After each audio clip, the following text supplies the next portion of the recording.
In the shadow of Mount Taygetus, where the dry wind of Laconia whispers through olive trees and the earth feels as hard as iron, the Spartan boy was born not into a family but into a nation.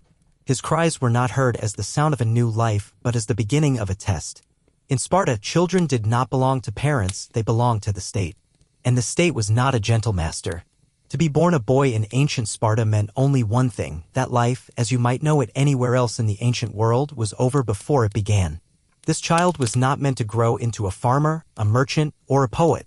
He was to become a weapon, a tool of discipline, violence, and endurance, forged not in the comfort of a home, but in the fire of relentless brutality.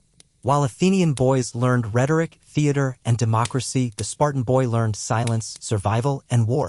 Spartan society was obsessed with one idea: creating the perfect soldier. Not the bravest man, not the smartest, the most obedient, ruthless, and unbreakable machine of war. And to achieve that, they believed training had to start from the very beginning, not just from childhood, but from birth itself. Weakness in any form was considered a threat to the stability of the state. Compassion was dangerous. Comfort was a lie. This way of life didn't emerge by accident. After centuries of warfare, revolts, and a near-constant fear of internal rebellion by their own enslaved population, the Helots, Spartans, became consumed by militarism. Every man had to be a warrior. Every boy had to become that man. And the method they chose to achieve it was the most extreme system of child training the ancient world had ever seen: the Agoge. To understand the daily life of a Spartan boy, we must understand what it truly meant to be raised in Sparta. The Agoge was not simply a military academy, it was a lifelong reprogramming. It stripped away identity, comfort, and family and replaced them with hardship, conformity, and iron loyalty to the state. It was systematic and cruel by design. And yet, within this horror, the Spartans believed they were building something beautiful, a society immune to luxury, corruption, and fear. A typical day for a Spartan boy in training was not defined by childhood joys or parental warmth. It was defined by hunger, beatings, freezing cold, and constant surveillance. Every moment was a test. Did he speak out of turn? Did he show fear? Did he hesitate in combat? Punishment came not for failure, but for being caught failing. Spartan boys were expected to steal their food to survive, but if discovered, they were whipped not for theft, but for incompetence. They lived in communal barracks from age 7, wore minimal clothing regardless of weather, and walked barefoot on rocky ground. Their beds were made from reeds cut with bare hands. Any display of emotion was discouraged unless it was rage in battle. Reading and writing were minimal. Poetry was encouraged only if it praised Sparta or mocked weakness. Even within this bleak reality, there were ranks, rituals, and ceremonies. There was hierarchy among boys, and older youths were given power to dominate the younger. It was a system of oppression that trained the oppressed to become the next oppressors. And somehow it worked. By the time a Spartan boy reached adulthood, he was often dead-eyed, scarred, and terrifyingly efficient in combat. The cost? Any trace of softness, individuality, or empathy was gone. What follows is not the story of one specific boy, but a composite drawn from records, archaeology, and the writings of ancient observers like Plutarch and Xenophon. It is a reconstruction of a typical day in the life of a boy born into one of the most feared and admired cultures in ancient history. The day begins with cold wind and ends with aching limbs. There is no laughter, no affection, only duty. But before we step into his worn-out sandals and feel the sharp stones beneath his feet, ask yourself this: was this truly strength or just a beautiful kind of suffering? This is not just a story about Sparta. It's a story about how far a society can go in pursuit of power and what it's willing to sacrifice to get there. If you're ready to step into a world of discipline, cruelty, and pride unlike anything else in the ancient world, subscribe now. What comes next is not for the faint of heart. In most ancient cities, the birth of a child was cause for celebration. Relatives would gather, gifts would be offered, and prayers sent to the gods for good health. But in Sparta, the first cries of a newborn boy didn't guarantee a future. They triggered an immediate and cold evaluation, not by the family, but by the state. From the moment of birth, a Spartan child was not his mother's or father's to raise. He was property of the polis, and his first test came in the hands of the city elders. These were not physicians or midwives, but men appointed by the state to judge whether the infant was physically fit to live. The process was swift. The child was inspected for deformities, signs of weakness, or any trait that might suggest fragility in body or constitution. If he passed, he was permitted to live temporarily. If not, he was discarded. The place where unfit infants were taken was Mount Taygetus, a massive and unforgiving ridge looming over Laconia. A particular chasm on the mountain slope, known in legend as the Apothetai, the deposits, was said to be where weak or deformed babies were thrown to their deaths. Though modern historians debate the literal truth of this practice, there is little doubt that infanticide was both sanctioned and celebrated in Spartan society. For the Spartans, mercy was weakness. Compassion, a luxury only decaying civilizations could afford. This cold beginning wasn't an anomaly, it was the foundation of everything Spartan boys were taught to believe. Life was a test. Strength and resilience were virtues. Anything else was a liability. Even the act of surviving infancy was not just biological, it was political. It meant that the boy had already proven himself more valuable than others and thus worthy of being shaped into a soldier. If the boy survived the cliff, he was returned to his mother. But this was no return to comfort. Spartan mothers were known for their austerity and sense of duty. They were the silent enforcers of the state's values, raising their sons to view death in battle as glory and survival through compromise as disgrace. A mother who lost her son in war might be honored, one whose son returned a coward would be shamed. The most famous Spartan womanly saying wasn't a lullaby, but a command, "Come back with your shield," or on it. During the first 6 years of life, the boy remained in the household. But even here, training began. He was taught to obey instantly, to eat what was given without complaint, and to endure discomfort with stoic silence. Play was regulated. Crying was discouraged. Physical pain was never soothed, it was embraced. The father, if present, played only a minimal role. Spartan men lived in military barracks until age 30 and were largely detached from domestic life. The entire focus was on preparing the child for the next transition, entering the Agoge, the infamous state-sponsored training system, at age 7. Until that moment, every step in the boy's early life was preparation for that plunge into institutionalized hardship. This eugenic system may seem horrifying today, and rightly so. But to the Spartans, it was noble. It was their answer to what they believed plagued other city-states: softness, division, and chaos. In Athens, boys could become artists, thinkers, or politicians. In Sparta, boys were only trained to obey, fight, and die if necessary. The entire state was structured to support this ideology. The death of the unfit was not an act of cruelty in their eyes, it was a civic duty. And in a strange way, Spartans believed it was a mercy. Better to die early than live a life of dishonor, dependency, or disgrace. They did not fear death. They feared weakness. And the roots of that fear were planted in the soil of childhood, watered by centuries of war and rebellion. In this way, the life of a Spartan boy was not his own. His body, his strength, even his thoughts were cultivated not for self-expression or happiness, but for utility. He was raised not to live well, but to serve well. From the very first breath, he was already a soldier in the making, or a discarded remnant of a ruthless ideal. And so, the boy survives. Deemed strong enough by the council, he is returned to a stern mother and a silent home. He grows quickly, without sentimentality, aware that something looms on the horizon, something every Spartan boy fears and yet anticipates. The Agoge. He does not yet know the full weight of what that word means. But he will. Very soon. Between the ages of infancy and 7, the Spartan boy remained under the watchful eye of his mother, but not in the way most would imagine. There were no lullabies, no games of pretend, no warm embraces by the fireside. The mother's role was not to nurture her son in a modern sense. Her task was to harden him, to prepare him, to raise him in the image of Sparta, a city where the highest virtues were silence, endurance, and self-control. Spartan women were unlike any others in the ancient world. They were more educated than most Greek women, allowed to own land and known for their sharp tongues and fierce independence. But their pride was not in beauty or grace, it was in raising sons who would die well. They saw themselves as the mothers of warriors, not of children.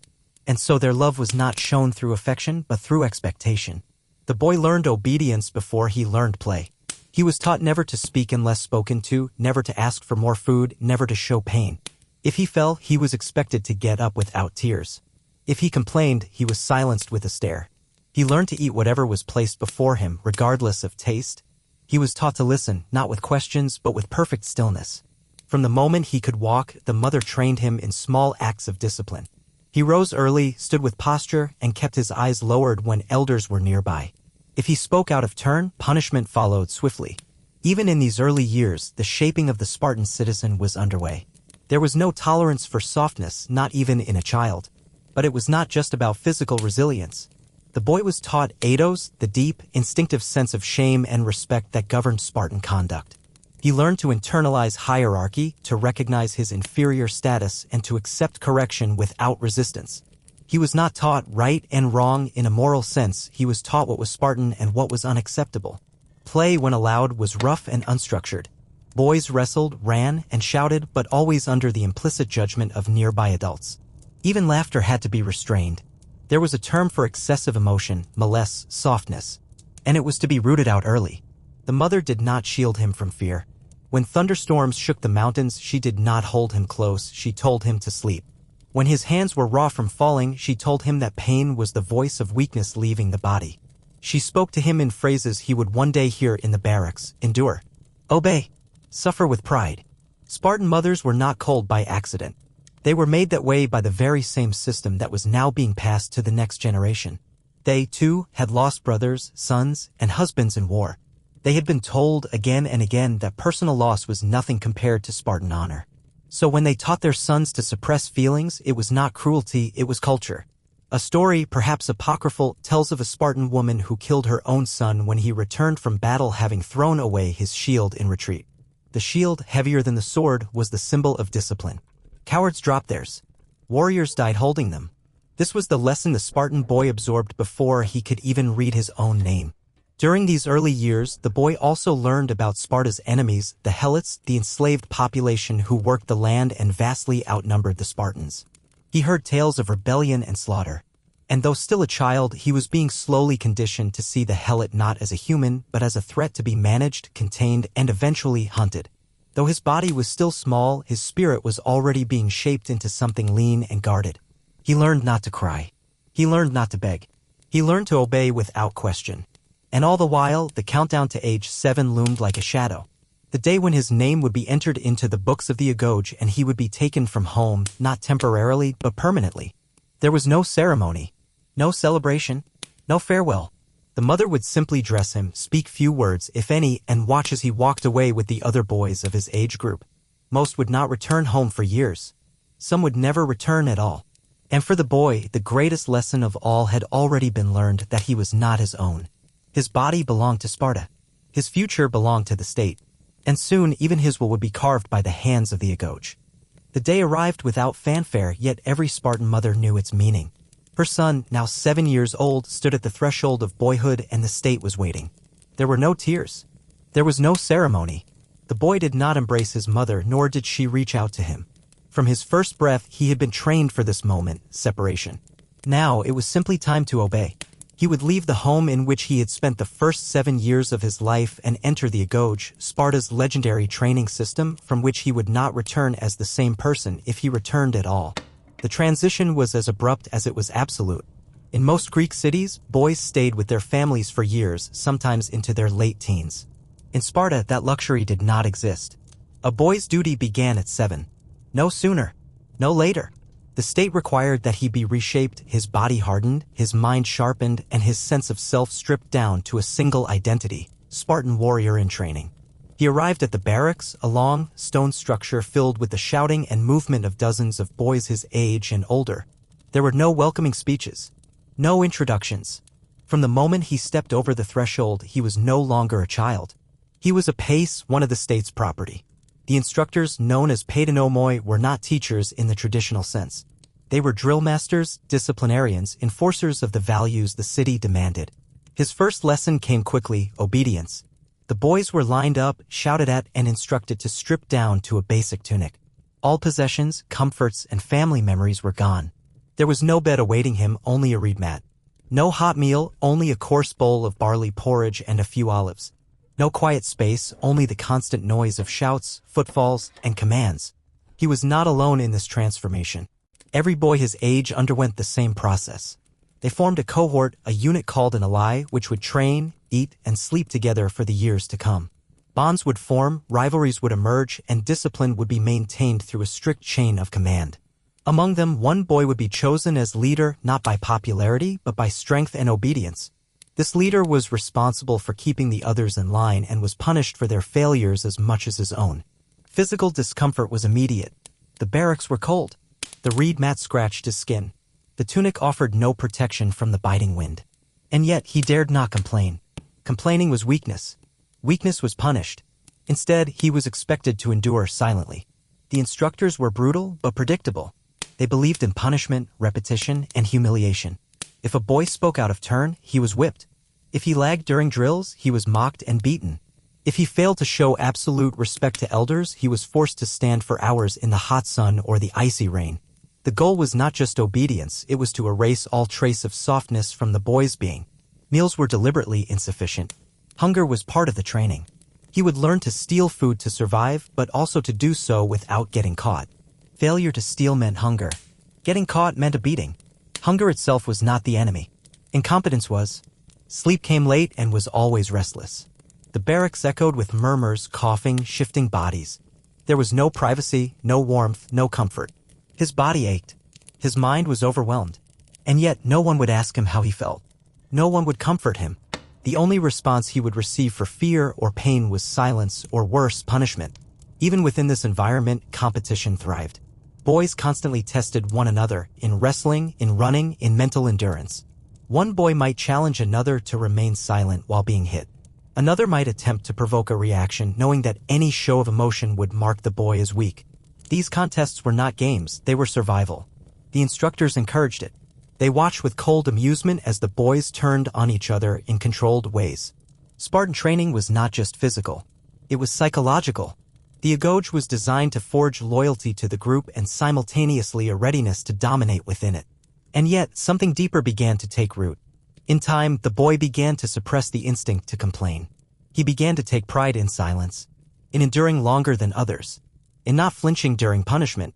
His body would grow harder, but his identity would grow narrower. He was no longer a son. He was no longer a child. He was becoming what Sparta demanded, an extension of the city's will. In his first week, he would not cry. Not because he didn't feel pain, but because the cost of showing it was too high. He would not long for his mother's arms because that longing was dangerous. He would not speak unless ordered. He would train until exhaustion. And slowly, the boy he once was would begin to fade, replaced by something colder, leaner, more controlled. He had entered the Agoge, and there was no going back. The sun had not yet risen, and already the boy was awake. There was no alarm, no rooster, no gentle call. Just the harsh voice of an elder boy, the iron, barking orders in the dark. The cold of the Spartan dawn bit through the thin tunic that clung to his frame, damp with sweat from the night. His limbs were sore, his stomach empty, his throat dry. But he stood up without hesitation. That was expected. Hesitation invited punishment. This was no temporary hardship. It was life. And life in the Agoge followed a rhythm as unchanging as the mountain wind. Each day began in darkness. Boys were roused before sunrise and given only moments to prepare. There was no bathing, no grooming. Hygiene was not a priority. Strength was. Discipline was. And every minute was accounted for. The morning began with physical training, not the light exercise of youth, but brutal, body-breaking drills. Sprinting across rocky terrain barefoot. Wrestling until one of the boys bled. Carrying heavy stones, leaping over obstacles, holding static positions for endless counts. Muscles screamed. Feet bled. And still, no one complained. There were no water breaks. No pacing. The point was not to maximize performance, it was to normalize suffering. Once training ended, the boys were fed their single allotted meal, a small bowl of black broth, a repugnant stew of boiled pig's blood, vinegar, and herbs. Occasionally, a crust of barley bread was added. Hunger never went away, it was part of the program. They were encouraged to steal food later in the day, but warned that getting caught would bring a beating. Not for the theft, but for the failure to steal effectively. After the morning meal, they were marched out for lessons, but not in reading or arithmetic. Spartan boys learned a different curriculum: endurance, memory, control. Lessons were often oral, and the goal was not knowledge, but precision. The boys recited laws, poetry, and war songs. They were trained to speak briefly, clearly, and powerfully, the ideal being the laconic style Sparta was famed for. Long-winded answers were punished.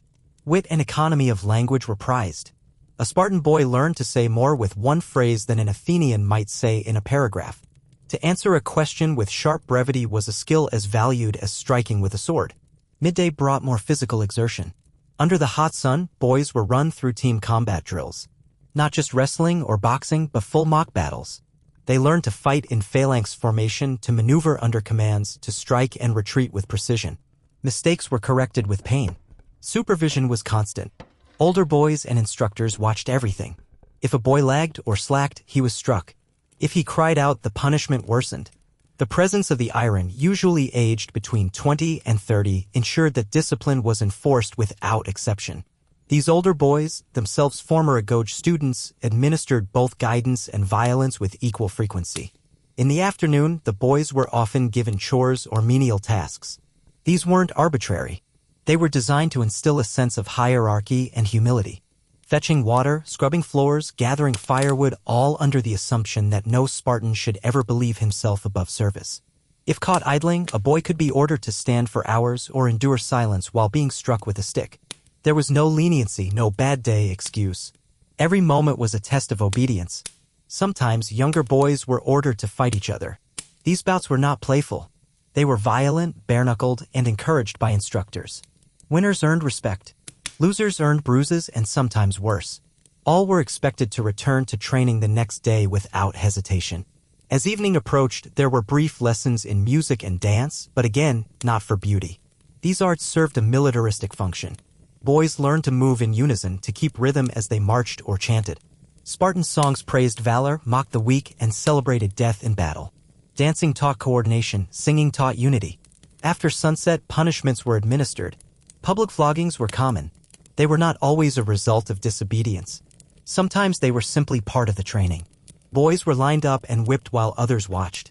The test was to see who could endure in silence the longest. The crowd judged not the cruelty but the composure. As night settled, there was no story time, no parental goodnight. The boys returned to their reed mats, muscles burning, stomachs growling, skin raw. The room was silent, not because they slept, but because they feared the consequences of noise. Sleep was brief and restless. Any boy caught moving or speaking could be beaten by the iron. The barracks were dark, save for the dim glow of embers in the hearth.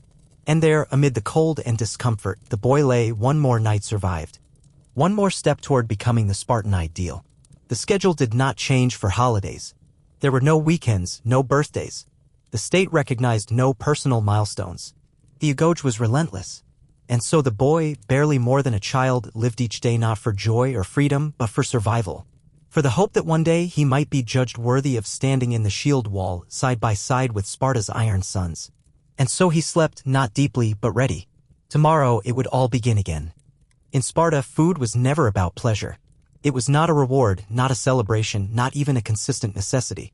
For the Spartan boy, every meal was a lesson and every hunger pain, a tutor. Hunger was not an accident of poverty. It was policy. It was method. It was tradition. At the center of this philosophy was the idea that a future soldier should never become dependent on comfort. Hunger, like pain, was part of life. To overcome it, or better yet, to live alongside it without complaint, was a sign of discipline. That discipline, Spartans believed, would one day save lives on the battlefield. Meals in the Agoge were deliberately meager. Each boy received one bowl of coarse food per day. The staple was the infamous melas zomos, or black broth. A mixture of pig's blood, vinegar, salt, and a handful of boiled pork scraps. It was revolting even to other Greeks. When an outsider once tasted it, he reportedly spat it out and said, "Now I understand why Spartans are so eager to die." With the broth came barley bread, perhaps a few olives, and rarely, if ever, a piece of cheese or figs. Portions were small and seconds were unheard of. The boys were expected to eat quickly, without talking, and to clean their bowls thoroughly, not out of etiquette, but because no scraps would come later. There was no diversity of diet. No flavors. No cooking skills taught. Spartan boys ate not to enjoy, but to fuel themselves. It was part of a wider training that taught them to treat the body as a weapon, something to be maintained but never indulged. The result was constant hunger. But this too had a purpose. Hunger sharpened the senses. It taught the boys to be alert, cunning, and opportunistic. It encouraged them to steal, not as a crime, but as a test. The instructors made it clear, a good Spartan boy should be able to feed himself without being caught. If he was caught, punishment was immediate and severe, but not for the theft, for the incompetence. Stories tell of boys sneaking into farms, crawling through fields under the cover of night to snatch eggs, fruits, or even a chicken. They learned to move silently, to observe without being seen, to plan their thefts like military operations. These were not petty crimes, they were training drills. Every stolen piece of bread was a lesson in stealth. Every punishment for being caught was a lesson in consequences.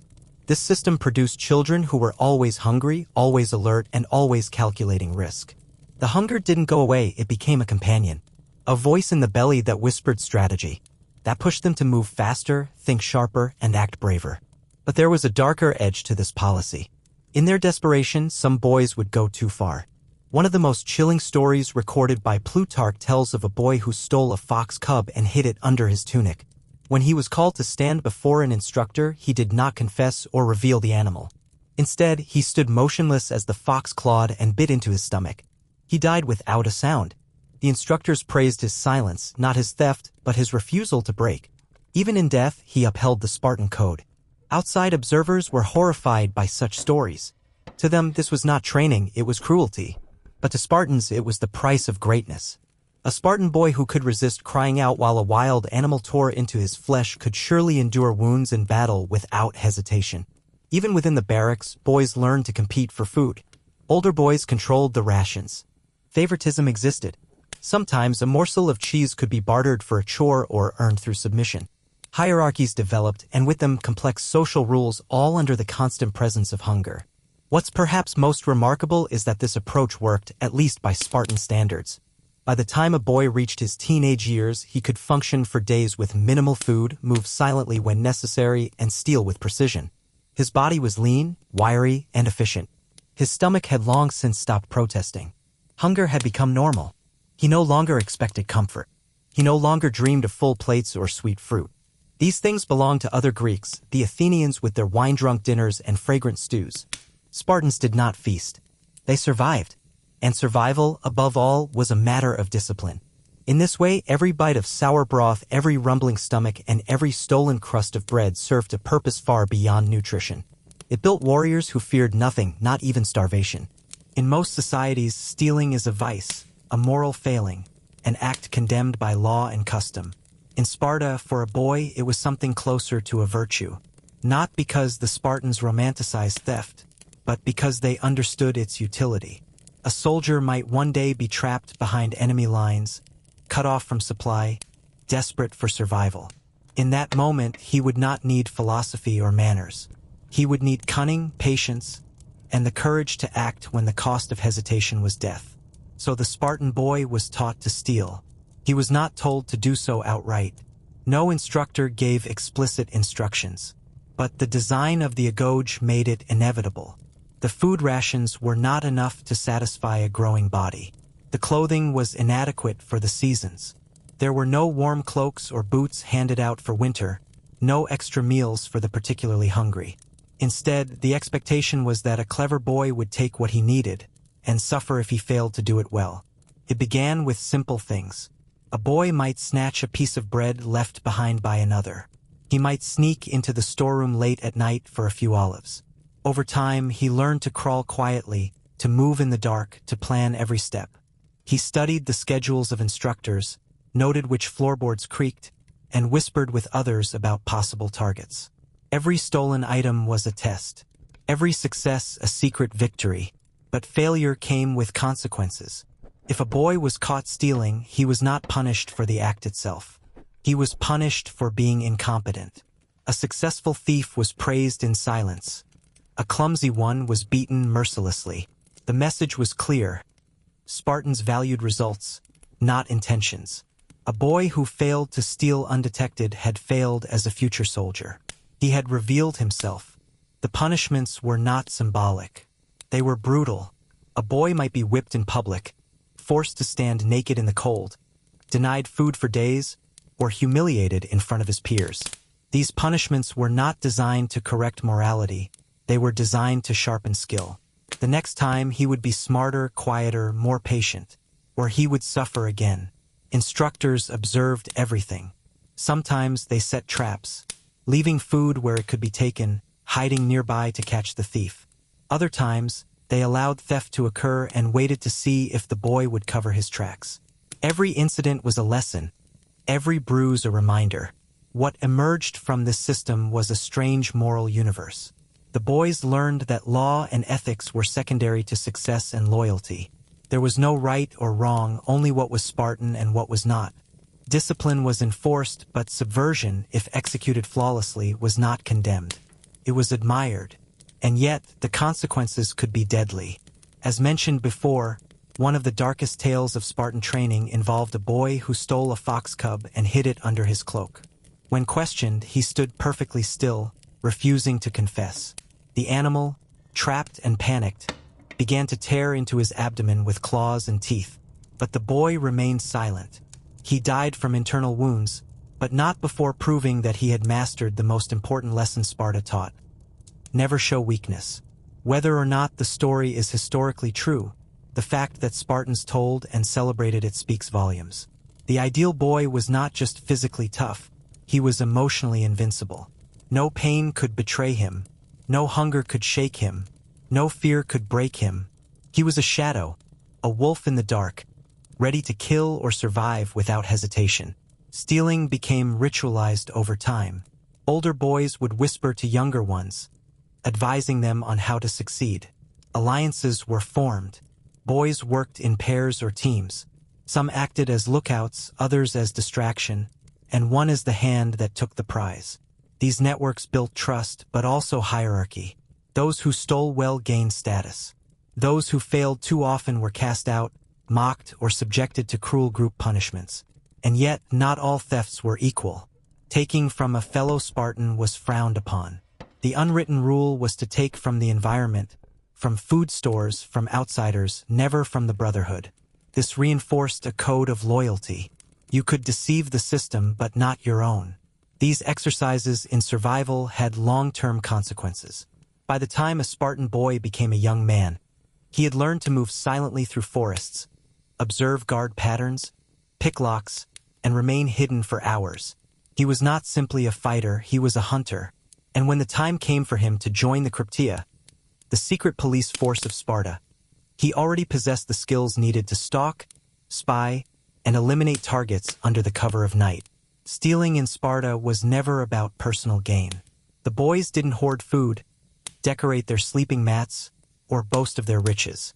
The act was training. The reward was growth. And the consequence was discipline, brutal, clear, and unrelenting. In this way, crime became virtue. Deception became preparation. And the line between right and wrong blurred into a single Spartan command: do not fail. The cold was constant. The wind that came down from Mount Taygetus didn't ask for permission. It cut through the stone barracks, swept across the training fields, and clung to the skin like a second punishment. For the Spartan boy, this wasn't a passing discomfort. It was a lesson. He trained without shoes, without a cloak, often without anything at all. Spartan philosophy held that the human body should be hardened, not protected. Protection made one soft. Exposure made one durable. So while the Athenian boy might be wrapped in woolen garments and warmed by a household fire, the Spartan boy was left to face the raw elements nearly naked, with only the thinnest of tunics, if he was lucky. In winter, the air turned sharp and the ground froze. There was no accommodation. The boys rose before dawn and stepped barefoot onto frost-covered earth. Their skin cracked. Their feet bled. They ran drills anyway. They were forbidden to show pain. That was the point. Training in the cold wasn't an accident of budget or neglect. It was deliberate state policy. The logic was clear. A soldier who could function in the worst conditions was a soldier who would not falter in battle. Weakness did not just endanger the self, it endangered the phalanx, the line, the state. And so, discomfort became duty. The boys were subjected to all-weather training without exception. Whether it rained, froze, or scorched, they ran, marched, wrestled, and fought. There were no breaks for bad weather, no days off due to illness. To admit that the body needed rest was to admit that it had limits, and in Sparta, the only limit was death. This constant exposure to the elements had visible effects. Spartan boys became lean, muscular, and rough-skinned. They moved differently, stiff, deliberate, used to pain. Their bodies adapted, but not in comfort. They grew calluses on their feet, layers of scar tissue across their backs and shoulders. Their immune systems became resilient out of necessity. Survival was their only luxury. Punishment awaited those who tried to shield themselves. A boy who tried to fashion foot coverings from cloth might be stripped and whipped. One who huddled for warmth when alone could be punished for cowardice. The lesson was clear: if you wish to be warm, move harder. If you wish to survive, stop wishing. Some found ways to resist more creatively. They built tolerance slowly, lying still at night without a cloak, controlling their breathing. Others whispered tips how to walk on the edges of their feet to reduce contact with ice, how to keep blood flowing in their fingers without revealing discomfort. Every trick became a survival tool. Every failure became a beating. But the instructors didn't just want survival. They wanted internalization. The goal wasn't just to make the boy endure the cold, it was to make him embrace it. To see it not as an obstacle, but as a teacher. A reminder that the world is harsh and only those who match that harshness will outlast it. Naked training also had psychological goals. Stripping away clothing meant stripping away privacy, shame, and the ego. Boys fought, ran, and slept in front of one another with nothing to hide. Humiliation faded. The self became public property, part of a collective identity. Spartans didn't believe in individual comfort. They believed in conformity, unity, and the extinguishing of personal vanity. Interestingly, physical exposure didn't mean moral looseness. On the contrary, instructors were hyper-vigilant about behavior. Any sign of vanity, such as showing off one's physique, was punished. The body wasn't to be admired, only used. A tool. A weapon. Nothing more. Even during rest periods, the cold remained. The stone floors of the barracks held winter's breath in their surface. Reed mats offered no insulation. Boys curled tightly on their sides, conserving heat, sharing space without speaking. Their breath rose visibly into the air, and yet not a word of complaint was spoken. When they stood guard duty, another common training assignment, they did so in silence, often alone, without shoes, without covering, in the dead of night. This taught vigilance. If a boy nodded off, he might awaken to a strike from a reed cane, or worse, from the iron's whip. Through this all, something changed deep inside the Spartan boy. He no longer waited for warmth. He forgot what softness felt like. He didn't envy those who had it, he pitied them. In his mind, he was becoming something greater. Something more than human. Something harder. And that was exactly what Sparta wanted. By the time the boy reached his early teens, the cold no longer shocked him. It belonged to him as he belonged to Sparta. And when he saw outsiders, traitors, slaves, even other Greeks wrapped in cloaks and complaining of the weather, he did not feel resentment. He felt superiority. Pain was not a side effect of Spartan training. It was the curriculum. From the first day in the Agoge, the Spartan boy learned that pain was a language once spoken fluently by the instructors and understood instinctively by every trainee. It corrected behavior. It forged resilience. And over time, it became indistinguishable from discipline, duty, and even pride. Beatings were constant and they were expected. The Paidonomos, the official in charge of the Agoge, had full authority to discipline the boys physically, as did the Irenes, older boys selected to oversee and enforce the behavior of their juniors. The beatings could be swift, with a cane or a whip, or they could be prolonged exercises in control. The reason behind them often didn't matter. Sometimes there was no reason at all. Failure to respond quickly enough to a command? A strike. Speaking without permission? A beating. Displaying arrogance or weakness? A public flogging. Even excellence could be punished if it gave rise to pride or superiority over others. The Spartans didn't want egos. They wanted obedience raw and complete. But punishment wasn't random cruelty. It was institutional, structured. The boys came to see it as part of their education, as necessary as breathing. They didn't dread it. They anticipated it. They learned to prepare themselves for it, to endure it, and eventually to take pride in surviving it without a sound. The most infamous form of punishment was the diamastagosis, the ritual public whipping that took place at the altar of Artemis Orthia.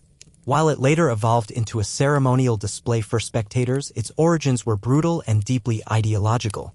Boys were whipped in front of crowds as a religious offering and a test of endurance. The whippings weren't symbolic. They were severe, often drawing blood, sometimes causing unconsciousness, occasionally resulting in death. The goal was not repentance. It was silence. The crowd watched for flinching, for crying, for collapse. These were signs of weakness, and the boy who failed would be shamed, not for suffering, but for making it visible. The boy who bled silently, who stared ahead while the lashes landed again and again, was not just admired, he was celebrated. Some were even crowned with wreaths as if they had won a contest. These rituals taught every Spartan boy a core lesson: pain is temporary, but disgrace lasts forever. This philosophy extended beyond punishment. Wrestling matches often ended in bruises, broken bones, or concussions, not by accident, but because they were designed to. The boys were encouraged to fight hard, without mercy, but with strict discipline. There was no room for recklessness. Every injury was a reminder: fight smarter next time. Bleed now so that you don't die later. When boys made mistakes during combat drills or phalanx training, they were often beaten by their peers as much as by their instructors. Group punishment reinforced unity. If one boy faltered, the others suffered too. This wasn't just about physical correction, it was about learning to carry one another's burdens. On the battlefield, there would be no room for individual failure. Everyone had to hold the line. There were no safe spaces, no moments of softness. Even after brutal days, when the boys returned to their mats with swollen faces and aching limbs, there was no comfort, no sympathy, no exceptions. Pain was part of their identity. And yet, remarkably, this created a sense of resilience that other Greek city-states envied. Spartan warriors were feared not because they were invincible, but because they were conditioned never to yield. A man who had endured years of ritualized pain, humiliation, hunger, and cold would not run from an enemy. He would not panic in battle. He had already lived through hell. War was simply the final test. Among the boys themselves, endurance became a point of pride. They challenged one another to last longer during punishments, to keep quiet, to smile through the lashes. Some even taunted their instructors by asking for more, not out of arrogance, but out of defiance. This was not just training, it was identity construction. The Spartan boy was not a person who suffered pain. He was someone who dominated it. This system, cruel as it was, produced exactly what it was designed to: warriors who could be stabbed, beaten, and burned and still keep fighting.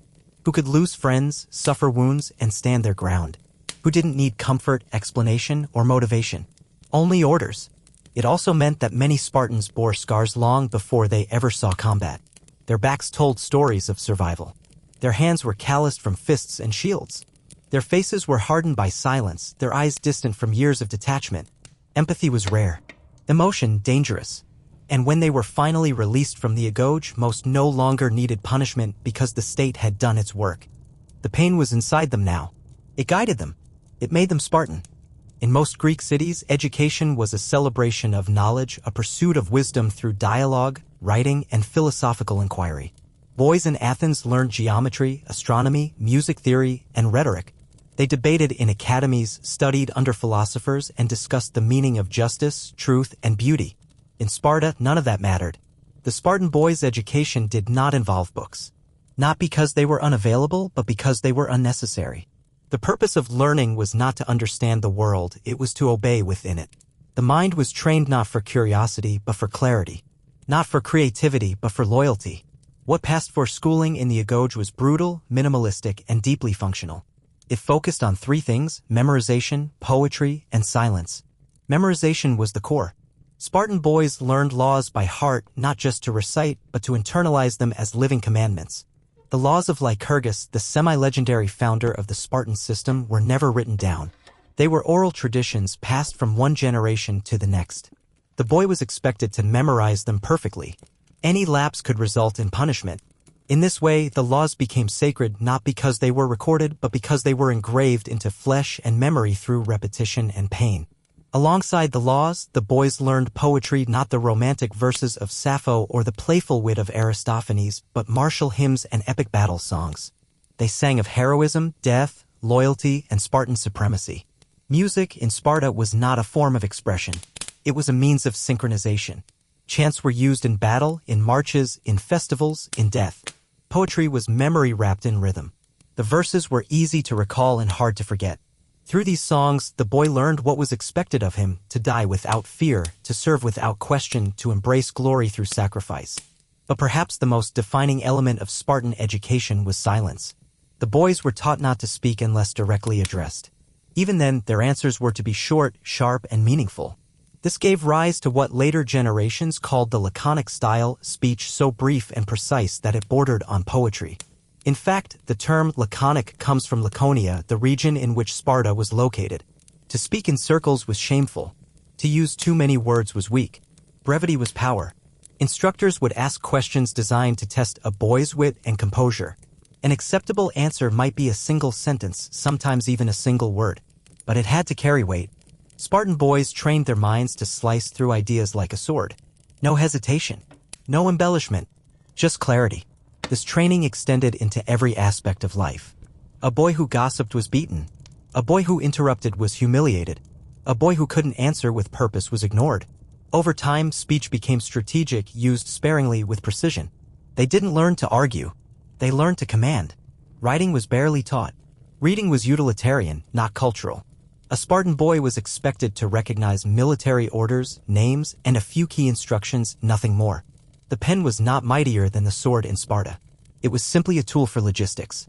What this created was a generation of boys who could recall entire passages of law and verse, who could respond to an insult with a devastating phrase, and who could remain utterly silent under pressure. It also created a society where words were tools of war, not bridges of empathy. This stripped-down education might seem barren to a modern mind, but to the Spartans it was beautifully efficient. They didn't want philosophers. They wanted warriors who could act without hesitation, speak with force, and think like a unit, not an individual. Even their engagement with music served this function. Group choral singing reinforced rhythm, timing, unity. Boys learned to march together by cadence, to attack by command, to retreat without panic. Music became movement. Sound became structure. The ultimate goal of education in the Agoge was not enlightenment, it was transformation. To break down the instincts of a child and rebuild them into the reflexes of a soldier. To eliminate doubt, hesitation, and individual interpretation. A Spartan boy didn't ask, why? He asked, how far and how soon? And in the rare cases where one boy rose above the others, not just in strength, but in mental clarity, he was often marked for future leadership. The commanders of Spartan armies were not the loudest, but the sharpest. The quietest men with the most devastating decisions. In Sparta, knowledge did not mean freedom. It meant focus. And so the boy learned to think without wondering, to speak without decoration, to memorize without questioning. He became not a scholar, not a thinker, but something harder, something Spartan.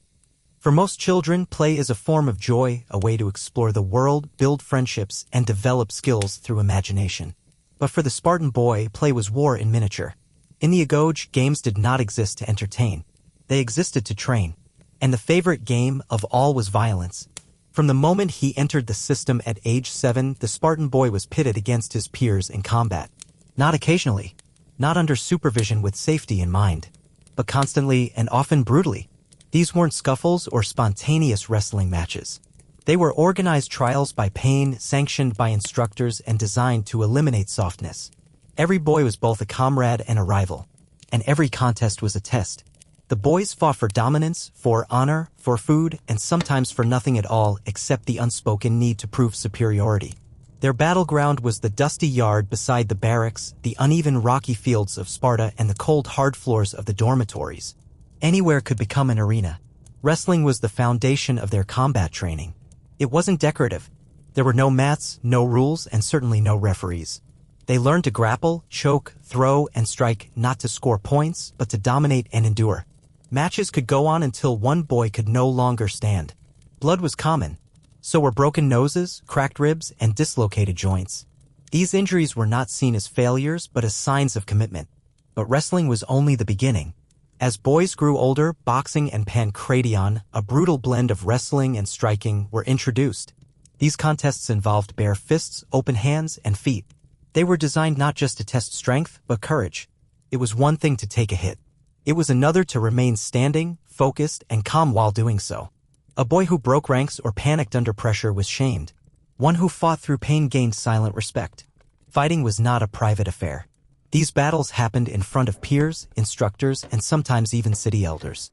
There were no medals for winning, only reputation, and in Sparta that was everything. Even outside formal drills, violence was encouraged. Older boys were given license to test the younger ones through surprise attacks, sudden brawls, or punishments. The younger boys learned to keep their guard up at all times, to sleep lightly, and to expect aggression without warning. This didn't breed resentment. It bred readiness. A Spartan boy couldn't afford to relax. Danger was everywhere, and so was the opportunity to grow stronger. Hierarchy emerged naturally. Boys who won fights were given more responsibility. They led teams during drills, got first pick of food, what little there was, and enjoyed greater respect. Losers learned quickly, not only from their bruises, but from the coldness of being ignored. There was no room for long-term weakness. If a boy continually failed in combat, he became an outcast. Not officially, but socially, which in Sparta was worse. Instructors paid close attention to how boys handled both victory and defeat. Arrogance was punished as swiftly as cowardice. The ideal Spartan did not gloat. He stood silently, accepted the outcome, and prepared for the next fight. In this way, combat built more than muscle, it built composure. Despite the violence, this was not anarchy. It was controlled chaos managed to forge future hoplites, warriors in the Spartan phalanx, where discipline and unity were life and death. A boy who could not keep his cool in the heat of a fight could not be trusted to hold his line in battle. These fights taught more than pain.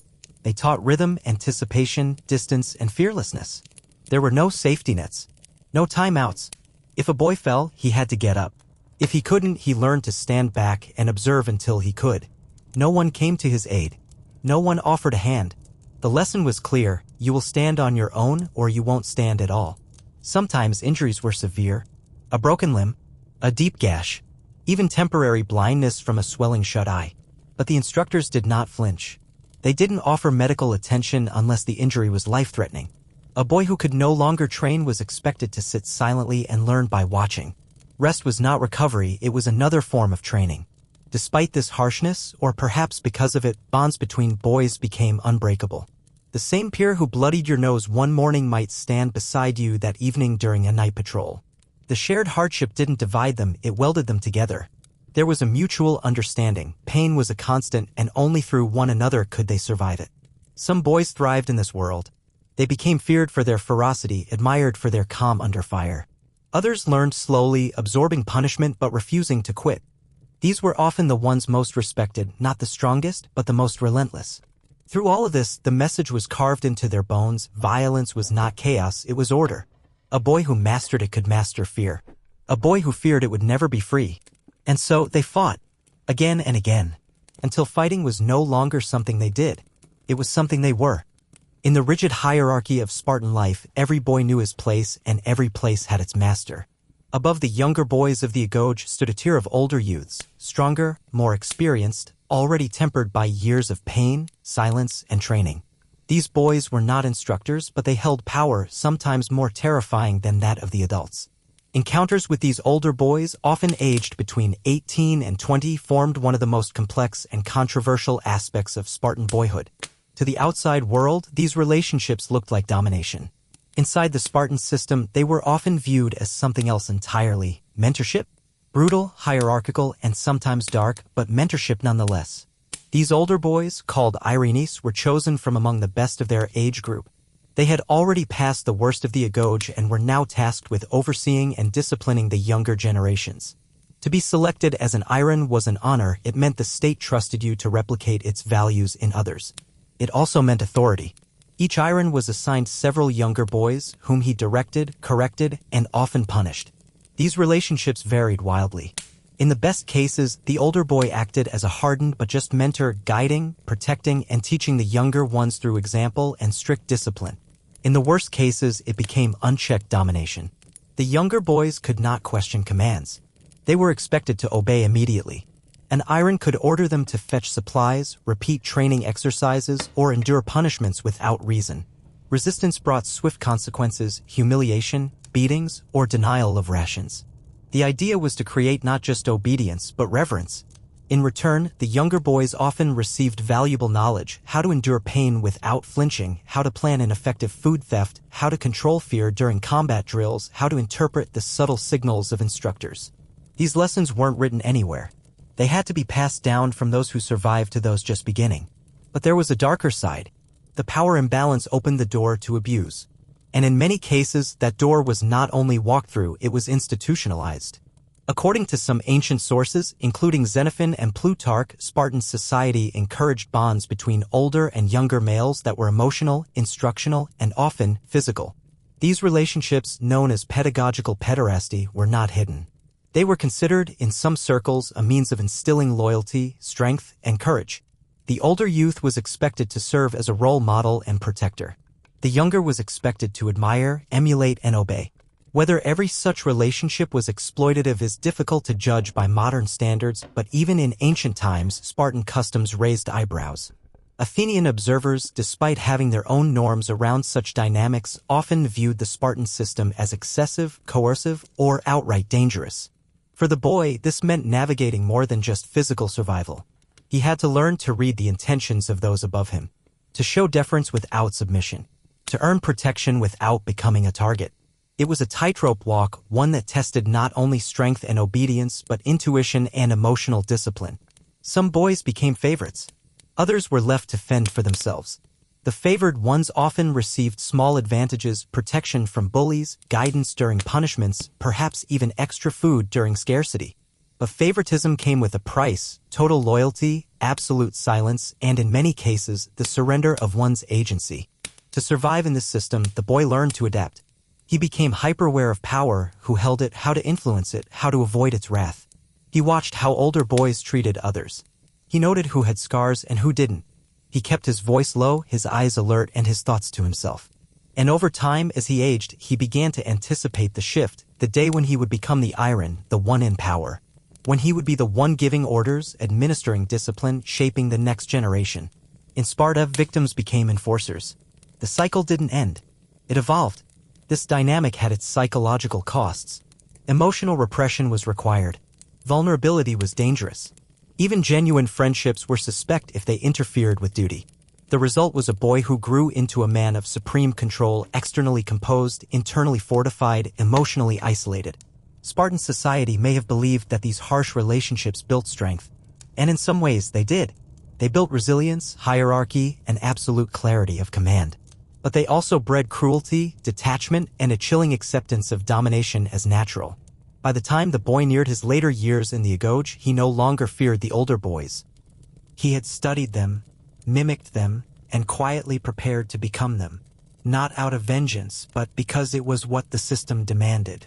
And when his time came, he would enforce the same cold mentorship. Not because he had to, because it was the Spartan way. There were many ways Sparta tested its boys: cold, hunger, isolation, and violence. But none stood more vividly in the collective memory of Greece than the trials conducted at the altar of Artemis Orthia. This was not merely a training ground. It was a ritual stage, a sacred space where the city's deepest values, endurance, silence, sacrifice, were made public in blood. The altar of Artemis Orthia sat just outside the city. The goddess, a fierce and archaic form of Artemis, was worshipped as a protector of childbirth, wild animals, and youth. But in Sparta, her rites took on a uniquely brutal interpretation. Here, boys didn't come to pray. They came to prove. The ritual was called the diamastagosis, the whipping. Unlike the beatings delivered in the barracks, this was public, sacred, and theatrical. Young boys, often in their early teens, were stripped naked and led before a crowd of spectators, citizens, elders, sometimes foreign dignitaries, and even visiting philosophers. All gathered not for worship, but for spectacle. The rules were simple: endure. One by one, or sometimes in groups, boys were brought to the altar. Priests stood nearby. So did men holding whips, usually leather, sometimes embedded with sharp fragments. As the crowd hushed, the flogging began.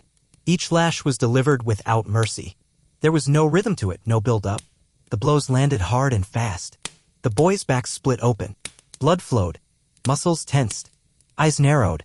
But above all, mouth stayed shut. Because in this trial, the first boy to cry out or collapse was the one who failed. The point was not survival, it was silence.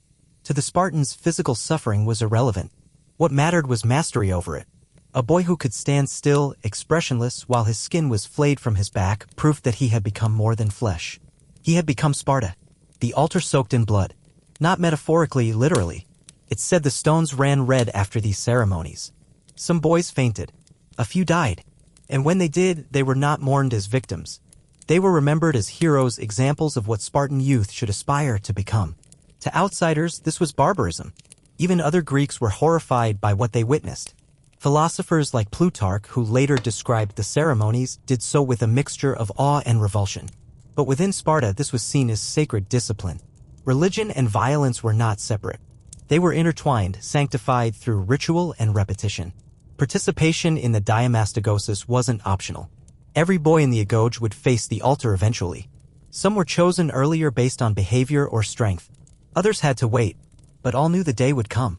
And they trained for it as they trained for war, not with weapons, but with control. To prepare, boys would practice standing still while struck. They would bite their tongues until they bled, learning to keep their faces neutral. Older boys taught them breathing techniques to suppress screams. The barracks became a rehearsal space. The altar was the performance. Failure was devastating. A boy who cried out brought shame not only on himself, but on his peers, his instructor, even his family. His father, if alive, might refuse to speak to him. His mother, if present, would lower her eyes in silence. In a society that worshipped composure, emotional outburst was a sin. But those who succeeded, those who bled in silence, who collapsed only after the final lash, who smiled through torn skin, were rewarded. Some received wreaths.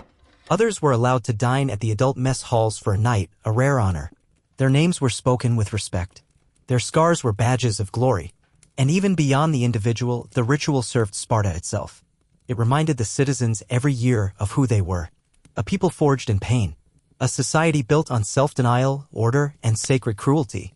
The altar wasn't just a place of worship. It was a mirror reflecting the core of Spartan identity. For the boy, it was one of the final thresholds. If he passed, he entered a new phase of training, one where he would be trusted, respected, perhaps even feared. If he failed, he would carry that moment forever, carved not just into his skin, but into the memory of everyone who had watched. There were no second chances. In time, as the ritual evolved, the diamastagosis became more performative. Foreigners were invited to watch. The spectacle grew, but its essence never changed. It remained a brutal, holy ordeal, a moment when childhood ended and the iron soul of Sparta was either born or broken. And so, the boy stands at the altar. Blood on his back. Silence on his lips. He has learned the lesson not from books, but from pain. Suffering passes. Honor remains. By day, the Spartan boy was forged through exhaustion. A symphony of drills, beatings, hunger, and discipline. But as the sun set and the world quieted, a different kind of training began. One that moved in shadows, whispered instead of shouted, and taught lessons far more subtle than brute strength ever could. Because in Sparta, a soldier wasn't just a warrior. He was a hunter, a shadow, a spy. As part of their preparation for adulthood, boys in the Agoge were trained in the arts of stealth, infiltration, and sabotage. Not just for war, but for life. A Spartan soldier needed to be invisible when necessary, decisive when the moment came, and absolutely lethal when called upon. And so, from their early teens onward, boys were sent on night missions. Secretive, dangerous, and wholly unsupervised. These weren't simulations. They were real operations, often carried out against real people. At the heart of this program was the Helot population, the enslaved majority of Laconia. The Helots were not simply agricultural laborers. They were a threat. They vastly outnumbered the Spartans and simmered constantly with resentment. Revolts had occurred in the past, and more were always feared. Spartan leaders knew that fear controlled the Helots far more effectively than force alone, and the boys of the Agoge were enlisted in maintaining that fear. One of their most notorious tasks was to sneak into Helot settlements under cover of darkness. These raids weren't necessarily about killing, though sometimes they were. More often, they were about observation, intimidation, psychological warfare. A boy might be told to steal a tool, destroy a granary, or leave behind symbols of Spartan presence. It was meant to remind the Helots that they were never safe, that even in sleep, Sparta could reach them. But these missions weren't controlled from above. The boys were given goals, but the execution was theirs alone. They had to navigate by starlight, remain silent in brush or thicket, control their breathing, and move with the terrain. If caught, they were often beaten, not by the Helots, but by their own instructors for being detected. Silence was survival. Invisibility was triumph. These missions trained not only stealth, but situational awareness. The boys learned to read shadows, measure wind, and track the habits of villagers. They developed an instinct for ambush, evasion, and escape. They learned to watch, to wait, and to strike at the right moment. And over time, they learned something darker, how to suppress hesitation. Because sometimes, stealth wasn't enough. In some cases, boys were ordered to kill. This marked the early edges of the Krypteia, a shadowy institution unique to Sparta. Part secret police, part rite of passage, part terror engine. Its origins are still debated by historians, but its function was consistent: to terrorize the Helot population through random violence, fear, and the demonstration of Spartan control. Boys selected for proto-Krypteia activities were sent out with only a knife and a cloak. No food, no fire, no support. They lived off the land, moved silently, and watched their targets. And when the opportunity came, a Helot walking alone, a watchman dozing off, they acted. Swiftly, quietly, often fatally. This was not war. It was indoctrination. The boy learned not just how to kill, but how to depersonalize the act. The helot was not a man. He was a training exercise, a threat to stability, an enemy of the state. Participation in these night missions elevated a boy's status. Those who returned undetected were admired. Those who brought back tokens, stolen items, enemy tools, or even scars were celebrated among peers. No songs were sung. No medals were given.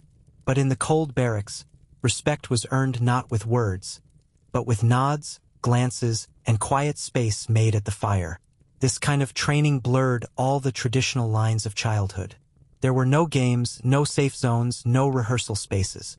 Every action could carry real consequence. A mistake could mean a beating, injury, or even death. And yet, that was the point. The Agoge wasn't preparing boys to win tournaments. It was preparing them to survive a world where mercy could not be assumed. What set these boys apart from other warriors across the Greek world wasn't just their muscle or courage.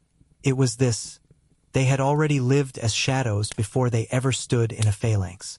They had learned to blend in with the land, to move when others slept, and to act when hesitation could kill. And above all, they had learned to keep secrets. A Spartan boy never boasted about what he did in the night. He never described it in detail, even to his closest peers. That silence was not fear. It was part of the ritual, an unspoken pact between himself and Sparta. What is done for the state remains within the state. In time, when these boys grew into full warriors, this early training in espionage and stealth would serve them well.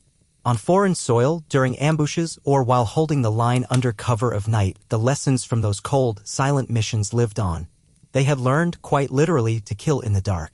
And perhaps even more chilling, they had learned to feel nothing while doing it. In the Agoge, deprivation was not a condition to be fixed. It was a method, a lesson, a state of being. The Spartan boy was not just denied comfort, he was trained to forget that comfort had ever existed. Shoes? Beds? Warmth? These were indulgences for lesser cities, for the Athenians with their soft robes and cushioned homes, or for the Persians bloated with luxury and silk. In Sparta, comfort was the enemy, and so the boys lived every day of their youth without it. Shoes were forbidden. From the moment he entered the Agoge, a Spartan boy trained, marched, and ran barefoot across rocky trails, frozen ground, sharp brush, and burning sand. The soles of his feet became calloused and cracked. Cuts were inevitable. Infections a constant threat. But there was no accommodation. He learned to walk with awareness, choosing each step carefully. He adjusted his stride to the land. His senses sharpened. A soldier who could not rely on his feet in any terrain was a burden. A Spartan was not allowed to be a burden, not to himself, not to his comrades, not to Sparta. There was no cold weather exception, no fur-lined winter boots issued in icy months. The cold was part of the training. If a boy's feet bled, he didn't stop. He wrapped them in strips of his own tunic if needed, or simply kept walking. The instructors watched for complaints, not to show mercy, but to expose weakness. Pain was a constant. Silence was expected. The lesson was clear: if your enemy has boots and you do not, win anyway. And when the long day ended, the boys did not collapse into beds. Because there were no beds. Instead, Spartan boys slept on mats made of reeds collected by hand from the banks of the river Eurotas. They were expected to cut the reeds themselves without knives. This often meant tearing them free with bare hands, a task that left palms sliced and fingers sore. These makeshift mattresses were thin, stiff, and utterly inadequate. There was no padding, no layering, no raised frame to keep them from the cold stone floors. In winter, the boys froze. In summer, they itched and sweated. Insects burrowed in the reeds. Dirt filled every gap. But to sleep soundly under such conditions was a skill in itself, one they were expected to develop quickly. The reed mat was more than a surface. It was a symbol. A declaration that a Spartan boy did not require softness to survive. Blankets were rare. Cloaks, when earned, were coarse and thin. And even these were often denied during punishment. Sometimes boys were ordered to sleep without any covering at all, their bodies curled tightly in the darkness, drawing what warmth they could from each other or from the heat of their own breath. Privacy was non-existent. Modesty a forgotten concept. This constant deprivation trained more than the body. It trained expectation. Over time, the Spartan boy learned not just to endure without luxury, but to forget it existed. He began to view softness with suspicion. He saw it in others, in the foreign visitors who wore sandals and spoke of furniture, and he pitied them. To him, a bed was not rest. It was weakness. A pillow was not comfort. It was dependency. Even rest itself became a tool of discipline. Sleep was earned through exhaustion, not offered as a gift. And once given, it was shallow, often interrupted by surprise inspections, drills, or assignments. A boy who stirred slowly from slumber risked humiliation or pain. A Spartan was expected to wake like a warrior, instantly alert, ready to move. Through this life of discomfort, the boys developed a strange sense of pride. Their feet, once raw and tender, became like leather. Their backs, used to stone and reed, could sleep on any surface.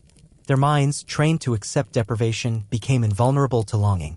And this was precisely the goal.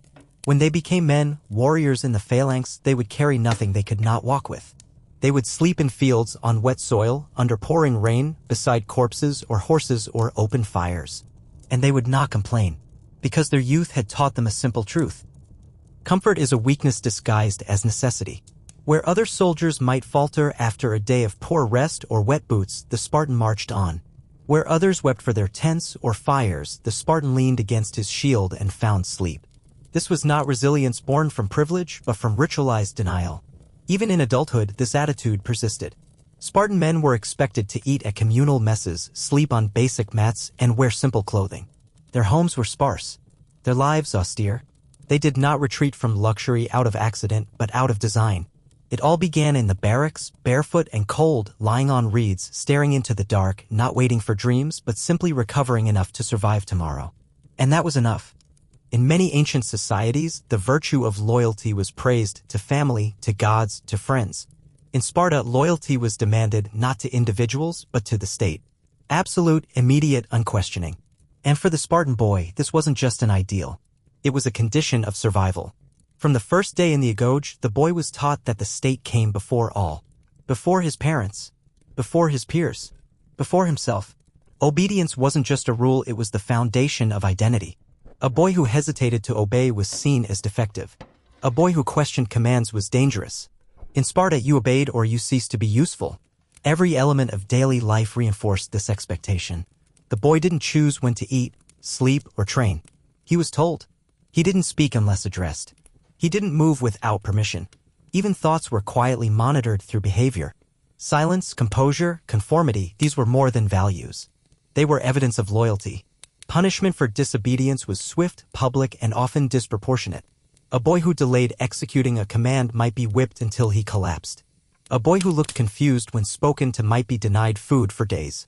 The goal wasn't fairness. The goal was clarity. There is no survival outside the chain of command. Even more intense were the loyalty drills. Instructors regularly gave false commands to see if boys would follow them without hesitation. Pour your water on the ground. Done. Strike your friend. Done. Stand in the sun for hours without moving. Done. Not because the command made sense, but because it was a command. Obedience in Sparta wasn't about understanding. It was about submission of will. The perfect Spartan boy didn't calculate whether an order was good or right. He executed it instantly, without emotion, without doubt. This created a terrifying efficiency. The boys learned to act not as individuals, but as limbs of a larger body, the state. Their instincts, desires, even fears were rewired to respond to authority. And when contradictions arose, if an order clashed with instinct or compassion, the order won. Always. Loyalty to one another was secondary. Loyalty to family was irrelevant. Loyalty to Sparta was everything. This mindset extended into every ritual. During combat drills, the boy learned that survival alone was meaningless. If he failed to hold the line with his unit, he failed entirely. If he broke formation to save himself, he would be punished. The phalanx worked only if every man obeyed in perfect sync. And so, the Agoge taught that loyalty was not an emotion, it was function. Even in private, the test continued. Boys were told to report misbehavior in others. If a peer broke a rule, stole from the wrong place, insulted an elder, skipped a task, and a boy noticed but didn't report it, he too was punished. The state wanted eyes everywhere. Trust was a liability. Duty came first. This created a culture of internal surveillance. Boys watched one another closely, not to help, but to survive. Trust existed only through shared suffering, never at the expense of loyalty to Sparta. If a friend became a liability, he was cast aside. The group endured, not the individual. As the boy grew older, the tests deepened. He was sometimes ordered to carry out humiliating or painful tasks without resistance, to insult his own family members during public exercises, to participate in the punishment of weaker peers. These were not sadistic acts, they were purges of personal attachment. Because in Sparta, nothing, not love, not mercy, not even dignity, came before duty. Stories circulated of boys who had disobeyed and vanished. Some were sent away in shame. Others died during training accidents. There was no ceremony for their failure. No mourning. Their names were erased from the rolls. Their memory became a warning. And yet, paradoxically, this system of relentless obedience created a kind of inner strength, because the boy didn't carry the weight of choice. He never had to ask, "What should I do?" He already knew. Whatever Sparta commands. The effect of this training was visible in battle.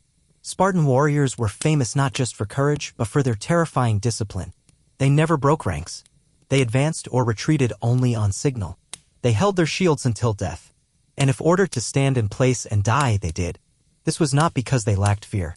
It was because the voice of fear had been drowned long ago by the louder voice of obedience. A boy who had spent his entire youth learning to act without question, to move without pause, to silence every internal protest, that boy didn't hesitate on the battlefield. He didn't run. He didn't plead. He held the line. Or he died where he stood. That was Sparta's contract. You give your will to the state, and the state gives you purpose. And so the boy learned, not through lectures, but through pain, punishment, and repetition, that in Sparta, obedience was not a choice. It was the only thing that stood between him and erasure. He didn't ask why. He didn't wonder how far. He simply obeyed.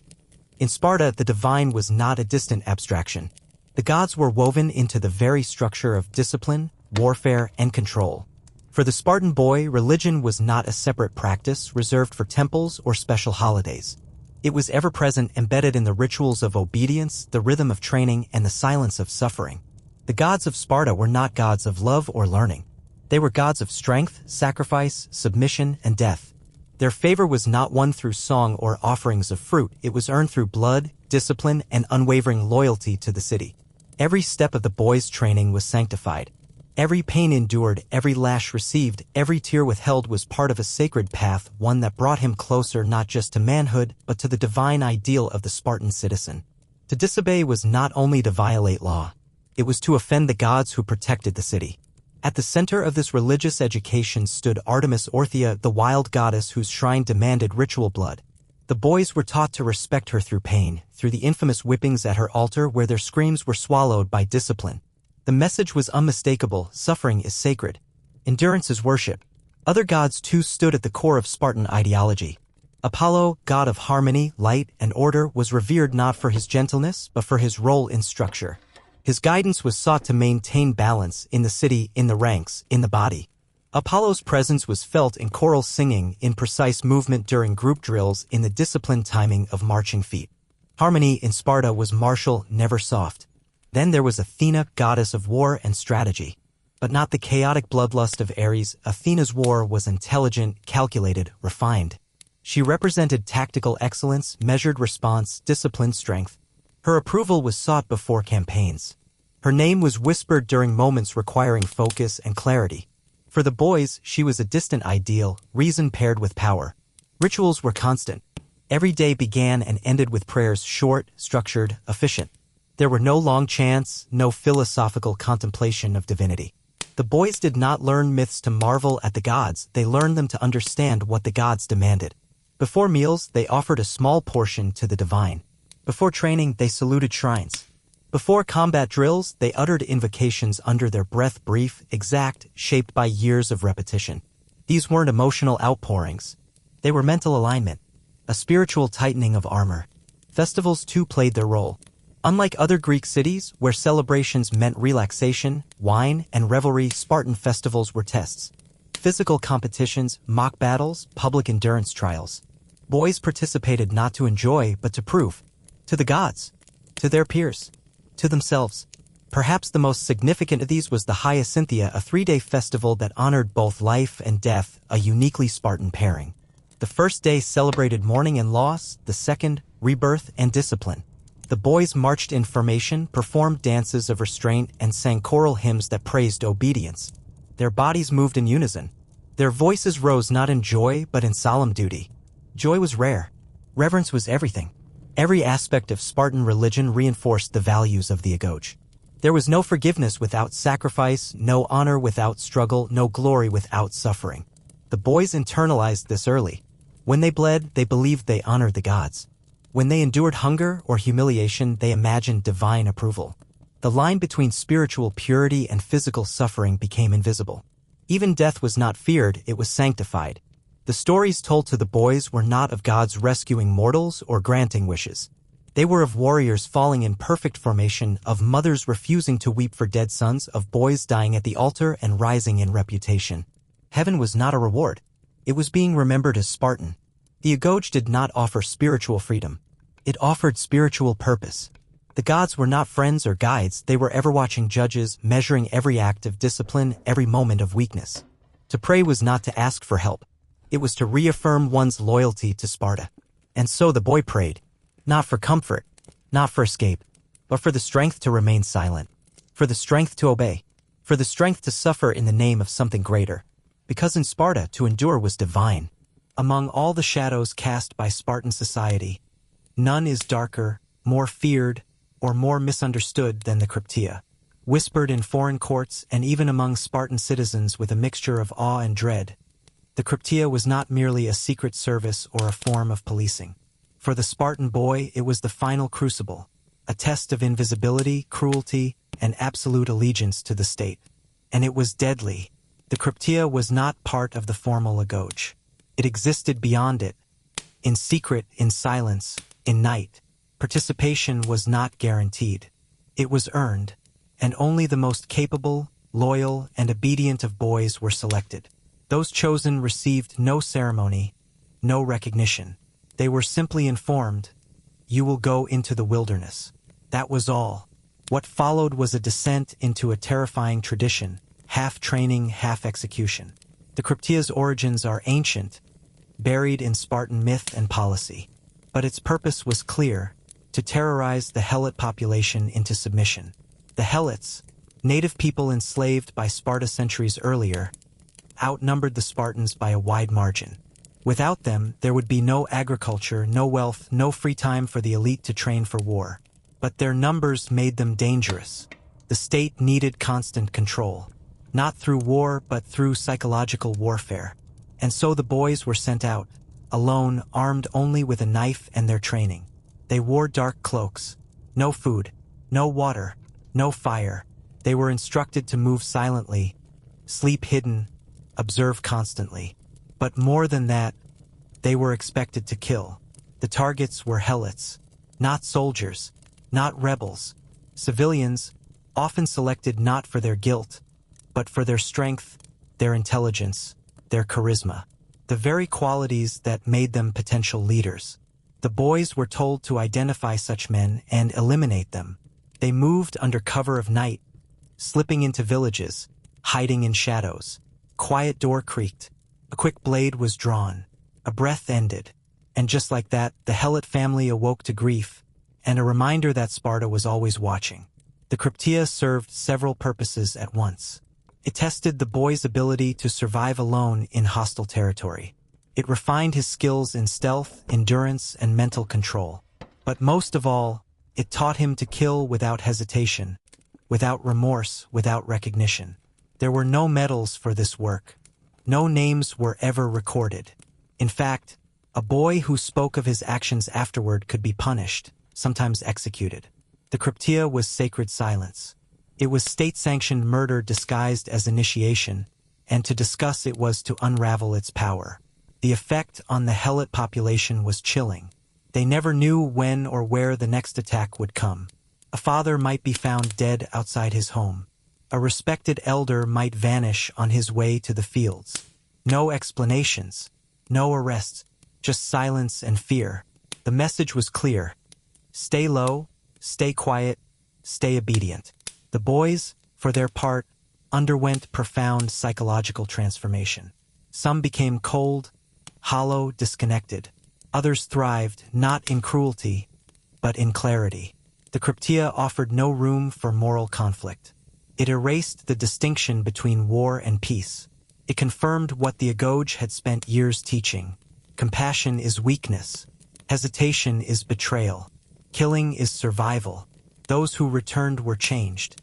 Not visibly. They still trained, marched, and ate alongside their peers. But the instructors knew. The elders watched. These were no longer boys. They had acted without command, without support, in complete alignment with the Spartan ideal. Their reward was silence, the highest Spartan honor. They were not praised, but they were trusted. Some went on to become officers, strategoi, or members of the Gerousia. Others lived in the shadow of what they had done. But none escaped the lesson. To defend Sparta, you must first become what others fear. Whether the Krypteia functioned year-round or only during times of unrest remains debated by historians. What is clear, however, is that its legacy was deeply psychological. It wasn't just about the helots. It was about the boys, teaching them that loyalty to the state overrode all human feeling. The rite forged something unique. A warrior who did not kill in rage, but in silence. Who did not need reward or recognition. Who moved like a shadow and struck like inevitability. The boy who completed the Krypteia returned to his cohort more than a soldier. He was Sparta's weapon, polished, sharpened, untraceable. And in his eyes, now a little darker, the state saw success. In Sparta, weakness was not an imperfection. It was a threat, a sickness that could spread, infect the phalanx, and unravel the society from within. And so, the state met weakness not with pity, but with precision. It cut it out. For the Spartan boy, this principle shaped every hour of every day. There was no forgiveness for physical failure, no tolerance for emotional fragility. The body was expected to harden, the mind to seal itself against all pain. Any sign of softness was seen not only as a personal defect, but as a betrayal of the collective. The punishment of weakness was constant, calculated, and often public. When a boy stumbled in combat drills, he was not helped up. He was shouted at, slapped, sometimes whipped on the spot. A limp, a flinch, a moment of hesitation, these things were recorded, remembered. They became part of his identity, and unless he erased them with exceptional strength or silent suffering, they would follow him like a shadow. A boy who cried was marked.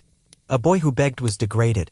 A boy who failed more than once, who couldn't endure hunger, who winced at a wound, who hesitated in a fight, might be subjected to ritual humiliation. These humiliations varied. Some were physical, being paraded through the barracks with his tunic torn, forced to stand barefoot in winter winds for hours, or slapped across the face in front of peers. Others were psychological, being ignored by his cohort, denied food, ordered to serve the stronger boys, even addressed only as it. These punishments weren't random cruelty. They were engineered responses, part of the training. If the boy broke under pressure, he was showing Sparta that he was not fit to wear its armor. If he endured, eyes down, lips sealed, blood running freely, he had a chance to recover his place. But not every boy did.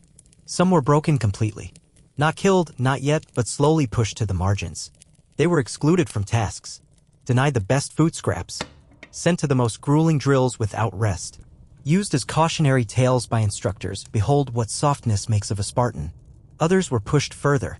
If a boy's weakness became persistent or if it embarrassed his unit during a public festival or drill, the punishment could escalate. He might be subjected to public flogging, not as a rite like at the altar of Artemis Orthia, but as pure, disciplinary spectacle, his body lacerated before the watching eyes of peers, instructors, and sometimes parents. Still, Sparta rarely executed the weak outright. That was too quick, too merciful. The preference was slow, suffocating degradation. Eventually, the boy might be removed from the Agoge entirely, declared unfit for military service, stripped of honor, and relegated to the lowest caste of Spartan society. These boys were known as tremblers tresantes. The term didn't just describe someone who physically shook. It meant a man who had trembled in spirit, who had failed the unspoken test. These individuals were not merely forgotten. They were actively shunned. As men, tremblers could not marry Spartan women. They could not hold office, participate in mess halls, or vote in the assembly. Children were warned not to speak to them. Families disowned them. At festivals, they were required to wear special clothing and shave half their beards, a symbol of incompletion. Half man, half shadow. To become a trembler was to become a ghost among the living. The Spartan boy knew this. And so he fought not only to be strong, but to never appear weak, even when his body failed. He learned to choke back cries, to clench muscles through exhaustion, to laugh through pain. Not out of pride, out of survival. He learned to fake endurance until it became real. To never ask for help. To never explain failure. to take beatings with stone-faced silence. Even in private, in the dark barracks, he resisted comfort. He knew that weakness might not show today, but one misstep and it would be seen. And Sparta never forgot. This relentless intolerance created more than warriors. It created emotional armor. Spartan boys became masters of concealment. Fear, shame, loneliness, these things didn't vanish. They were buried, hardened, weaponized. To outsiders, it looked like strength. To Spartans, it was necessity. But beneath the surface, the scars ran deep. Some boys grew up strong, yes, but also disconnected, emotionally hollow, incapable of softness even with their own families. Others grew paranoid, haunted by the fear that weakness might one day return. That they might wake up and no longer be what Sparta needed them to be. And a few never escaped the spiral. They became tremblers not because they were weak, but because they could no longer survive the burden of pretending not to be. Still, for those who endured, the lesson was clear. Sparta does not ask for perfection. It demands it. And if you cannot give it, it will not break you gently. It will do so publicly. And it will leave your memory as a warning to those who follow. When one imagines Sparta, music is rarely the first image that comes to mind. Brutality, discipline, silence, these are the associations carved into the city's legend. And yet, beneath the armor and the whips, music and dance played a central role in shaping the Spartan boy. Not as art, not as expression, but as discipline in disguise. In the Agoge, music was not an escape from training. It was training. Spartan boys were taught that sound had power, not to entertain, but to unify. The rhythms of a march, the chants of a chorus, the pulse of a drumbeat, all these were tools. Where other Greeks composed for beauty, Spartans composed for order. The purpose of music was to enforce coordination, control emotion, and teach synchronization. In war, a single faltering step could break the phalanx. But a rhythm, internalized and obeyed, could hold it together under the chaos of battle. Choral singing began in boyhood. Groups of boys were taught to sing in perfect unison, reciting traditional war songs, hymns to gods, and poems of conquest. The compositions were not long or complex. They were forceful, repetitive, and meant to be remembered. The lyrics praised valor, obedience, and glorious death. They mocked the coward, exalted the martyr, and celebrated Sparta's eternal mission. There were no soloists, no improvisation, no applause. The chorus moved and breathed as one. Just like the phalanx. Boys were taught not only to carry a tune, but to keep a line, to stay in formation even as they sang. Arms linked, eyes forward, steps precise, they moved across the training grounds chanting verses, learning to let their minds dissolve into the rhythm. A misstep wasn't just clumsy. It was failure. The iron would notice and punishment would follow. Dance, too, was incorporated. But this was not performance dance in the theatrical Athenian sense. Spartan dance was a tool of warfare built on footwork, posture, timing. It taught boys how to shift weight, how to control momentum, how to maintain formation in motion. One of the most revered dances was the Pyrrhic dance, a mock battle sequence that demanded speed, agility, and precision. It mimicked the movements of combat, strikes, dodges, lunges. It was performed in armor, often to the rhythm of pipes and accompanied by chants. Watching it was like watching a war rehearsal, graceful in its violence. Through these rituals, the boy learned to control his body and his emotions. Music and dance became vessels for energy, channels for tension, anger, and even fear. A boy who could control his breathing while singing under pressure, who could stay in rhythm while fatigued or wounded, was one step closer to becoming the ideal hoplite. And there was something else. Music built memory. Laws, oaths, and codes were often memorized through chant. The rhythm helped commit them to mind, and repetition made them permanent. Many of the traditional songs were centuries-old oral relics passed from generation to generation without change. To sing them was to join a lineage, to become one voice in an unbroken chain of discipline. The role of female choirs also carried weight in Spartan life, though boys had little contact with girls. At festivals and public ceremonies, women and girls sang choral poetry often aimed at praising or criticizing the men. These performances weren't just entertainment. They reinforced societal values.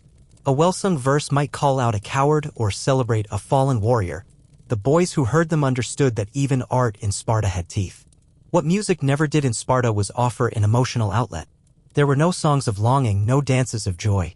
Expression was filtered through purpose. If a boy felt pride, it was poured into a battle hymn.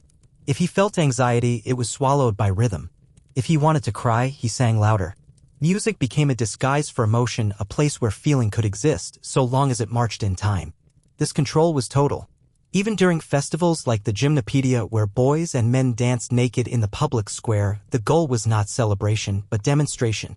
The dances showed strength, timing, order. The onlookers, including elders and officials, judged silently. A boy who faltered might lose honor for life. And so, the boy learned that music was not escape. It was reinforcement. When he sang, he did so with clenched teeth. When he danced, he did so with precision. When he moved, it was not for pleasure. It was for Sparta. And in this way, the most human of arts, music, became one of the most Spartan of tools. A rhythm of control. A choreography of obedience. A song sung not for the soul, but for the sword. Every Spartan boy trained with a single image burned into his mind, the hoplite. Not a myth, not a storybook hero, but the living embodiment of Spartan purpose. A man in bronze, standing in a shield wall, face unreadable, legs unshaking, heart silent, spear leveled. The hoplite wasn't just a soldier. He was the product, the ideal, the finish line. From the earliest days of the Agoge, the boy was told, explicitly and constantly, that everything he did had one goal, to become that man, to be worthy of the shield, to join the phalanx, to take his place beside brothers and die before dishonoring them. The hoplite was no solitary figure. In Sparta, there were no lone heroes charging into glory. That was for poetry and tragedy. The hoplite fought as a part of a unit. His life was measured not by personal valor, but by his place in the line. His shield protected the man to his left. His flank was protected by the man to his right. Together, they were not 30 individuals. They were one entity of bronze and resolve. This vision was taught as early as age 7. Instructors described it not in grand speeches, but through repetition, through drills, through silence. The boy learned that when the time came, he would be expected to take up spear and shield not with pride, but with duty, as naturally as drawing breath. The aspes or hoplite shield was more than equipment. It was symbol, identity, oath. Weighing up to 15 pounds and stretching nearly 3 feet in diameter, it was cumbersome and sacred. It was said that a Spartan mother would hand her son his shield with only one phrase, "With it or on it." That is, return with your shield in victory, or be carried upon it in death. Dropping the shield in battle was the ultimate disgrace. Spear and helmet could be lost. The shield, never.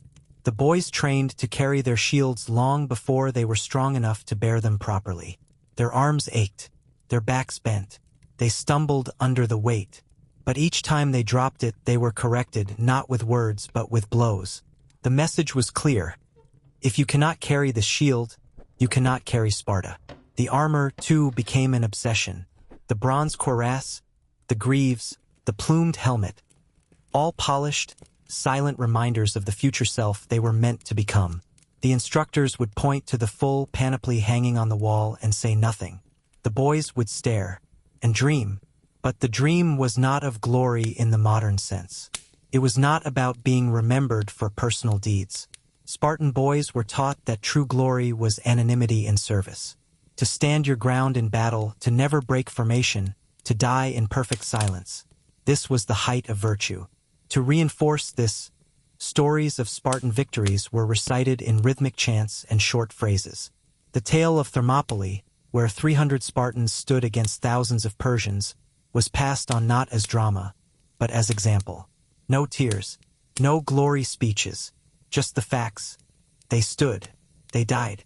They delayed the enemy long enough for Greece to rally. That was enough.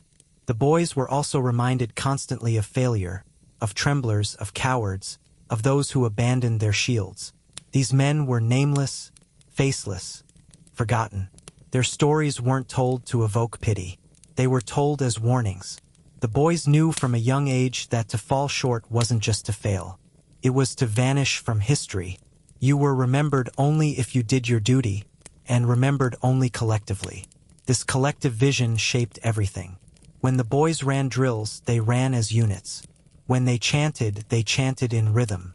When they fought with awareness not just of their own footing, but of the man beside them. Because someday that formation would be real. The enemy would charge. The earth would shake, and the only thing standing between chaos and survival would be the line, and each man's unbreakable place within it. There was no plan B, no retreat, no glorious last stand for one. The boy knew that if he broke rank, he would break Sparta. And so the dream of becoming a hoplite was not about strength. It was about predictability. The perfect Spartan warrior was not creative. He was dependable. When ordered to advance, he advanced. When ordered to stand, he stood. When ordered to die, he died, without question, without hesitation, without legacy. This is what the boy was raised to believe, that his highest achievement would not be to stand out, but to blend in perfectly, silently, into the bronze machine of Sparta. And though he would never speak of it aloud, though no instructor ever asked him, every Spartan boy hoped, quietly, fiercely, that one day, when the time came, he would be judged worthy of the shield, not just to carry it, but to die with it. There was no trumpet, no scroll, no loud declaration. Graduating from the Agoge was not a moment of fanfare in Sparta. It was a transition so silent and ritualized that to the outside world it might pass unnoticed. But for the Spartan boy who had survived years of brutal conditioning, deprivation, violence, and silence, it marked the end of one life and the beginning of another. He had begun this journey at 7, taken from his mother, stripped of identity, and sculpted into something more or less than human. Now, between the ages of 18 and 20, he stood at the threshold of citizenship, no longer a boy in training, but not yet a man in full. This moment was known not for celebration, but for responsibility. The Agoge never ended with formal congratulations. There were no speeches, no medals. The boy, now referred to as a Melleran, an almost man, was evaluated one last time. Not in tests of knowledge, but in tests of reputation. The elders, instructors, and military leaders observed everything. His posture, his quietness, his composure under stress, the scars he carried, the silence he maintained during insult. They looked not just for strength, but for stillness under pressure. Those who passed this final, unspoken examination were absorbed into Sparta's military elite, a society within a society. They now earned the right to be called equals, homoioi, though full political rights still lay ahead. First, they had to prove themselves in the most sacred space in Spartan male life, the syssitia. The syssitia, or communal mess hall, was more than a place to eat. It was a daily reaffirmation of loyalty and status. Entry into one was required for full citizenship. Without it, a Spartan man was nothing. The boy-turned-man had to apply for admission, and the members had to vote unanimously to accept him. A single black stone of dissent could bar him permanently. To gain acceptance, the graduate needed more than strength. He needed trust. The men had to believe that he would hold the line in battle, share rations without complaint, die without hesitation. If admitted, he was assigned to a specific dining group where he would eat every evening for the rest of his life, contributing food and conversation bound to his brothers not just by blood or training, but by ritual. There was no more barracks, no more beatings, no more instruction. But life did not become easy. Now, the young man was subject to constant surveillance from below. He had become the iron, the enforcer, the one who disciplined the boys of the Agoge. He remembered what it was like to be watched, ordered, punished. Now he did the same. He learned to lead without emotion, to punish without cruelty, to train the next generation with the same brutal clarity he had endured. In many ways, the Agoge lived on through him. If called upon, he might now serve in the Krypteia, disappearing again into the wilderness, this time as hunter and enforcer of Sparta's internal order. Or he might begin regular military training with his age group, perfecting phalanx tactics, shield coordination, and the logistics of war. His life, though no longer centered around suffering, was still centered around discipline. And finally, when he reached the age of 30, if he had served well, survived, and remained in favor, he would gain full citizenship, the right to vote, hold office, own land, and participate fully in Sparta's rigid political machinery. Until then, he was watched, tested, used. The transformation was not just physical. It was psychological. The boy who had once trembled under the whip now held it. The child who once slept barefoot on reeds now barked orders to others. The same values he had once resented, obedience, discipline, conformity, had become his code. There was no sense of betrayal. No rebellion. The Spartan system was too thorough. It did not merely punish disobedience, it erased the very idea of dissent. The graduate no longer remembered a time before the Agoge. It was his life, his identity, his truth. He did not celebrate graduation. He accepted it, quietly, with bowed head and steady breath. He had become Spartan, not in name but in form. Now, if war came, he would march in the bronze wall. If Sparta called, he would bleed without protest. If a friend beside him fell, he would not cry. If he died, he would die in line. And if he lived long enough to have sons, he would watch them taken at 7. He would not flinch. He would not speak. He would remember the pain and understand that it was necessary. Because Sparta had made him what he was. And now it was his turn to make more. By the time the Spartan boy became a man, he had survived more than a decade of relentless, grinding transformation. He had known hunger more intimately than food, pain more reliably than rest, silence more constantly than speech. His body bore scars not from battle, but from the people who claimed to love him, his state, his peers, his instructors. And he bore them with pride. But now, standing in full armor, shield on his left arm, spear in his right, chin high beneath the plumed bronze helmet, the question lingered. What did it cost to forge a perfect soldier? The answer begins with identity.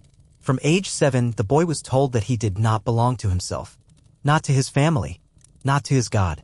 Not even to his own thoughts. He belonged to Sparta. Everything, every instinct, every desire, every dream was placed second to the collective will of the city. Obedience became his personality. Discipline, his religion. In this process, individuality was the first casualty. He was not raised to explore the world, but to control himself within it. He wasn't taught to ask questions, only to memorize answers. Curiosity, empathy, creativity, all were liabilities. They were distractions from the singular purpose for which he had been selected, to become a weapon. Then came the emotional cost. The boy who cried once learned not to. The boy who once sought warmth learned to retreat from it. Emotions were sanded down, filed off, erased. The joy of play, the comfort of kindness, the warmth of affection, these were denied so completely that eventually they stopped being missed. He did not mourn the loss of a childhood he never knew he could have. He simply endured. And yet the echoes remained. Beneath the silence was fear. Beneath the discipline, doubt. They had not been killed. Only buried. Deeply. The Spartan system created men who did not appear to suffer, not because they were invincible, but because they had been taught never to show it. There was also the cost of moral erosion. In training, the boy was taught to steal, to spy, to harm. In the Krypteia, he was taught to kill, not in battle, but in cold blood. He was trained to dehumanize others, helots, enemies, even himself. Compassion was an infection. Pity a crack in the armor. And through it all, there was isolation. Though he trained with others, ate with them, fought beside them, the Spartan boy never truly belonged to a peer group. He lived in a constant state of evaluation, always watched, always judged. Trust was conditional. Friendship, tactical. Brotherhood, institutionalized. His world was filled with proximity but starved of intimacy. Even the triumphs came at a cost. To be selected as an iron, to be admitted into a syssitia, to be trusted with command, these were honors. But they were also confirmations that he had successfully killed the child inside himself. The same cruelty that had been done to him he would now carry out on others. And he would do it not with hatred but with duty, because the machine needed to keep turning. Sparta's greatness was built not just on hoplite shields and iron discipline, but on the backs of its boys. They were its fuel. And once burned, they glowed for the rest of their lives, cold, disciplined, useful. And often hollow. And yet, the result was undeniable. Spartan soldiers were among the most feared in the ancient world. Their phalanxes held the line when others broke. Their name evoked awe from Athens to Persia. Their laws and customs, though brutal, created something rare, an army not of men who wanted to fight, but of men who could not conceive of not fighting. They did not retreat. They did not rebel. They did not forget their training. In every battle, the boy who had once frozen on a cold floor remembered the crack of a cane across his shoulders, the taste of black broth, the sound of his own breath as he crawled through reeds in the dark. That boy never left him. He became the foundation of his strength and the prison of his soul. So what did it cost to forge the perfect soldier? It cost everything else. When we speak of Sparta today, we often speak in fragments, shield walls, bronze helmets, Leonidas at Thermopylae. We picture statues, chiseled faces, a kind of ancient perfection frozen in time. But beneath the surface of glory lies something far more complicated, more chilling, and more human. A society built with purpose so total, it sacrificed nearly everything else to preserve it.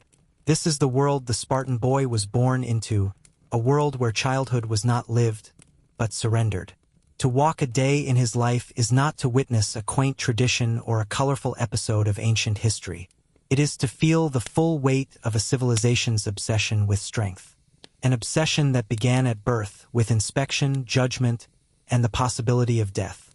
that deepened at 7, when the boy was taken from his family and thrown into the machinery of the Agoge, that crystallized with every beating, every cold night, every stolen crust of bread, every whispered command not to feel, not to question, not to break. And yet, for all its cruelty, Sparta worked. In its narrow purpose, the creation of elite, obedient, efficient soldiers, it succeeded.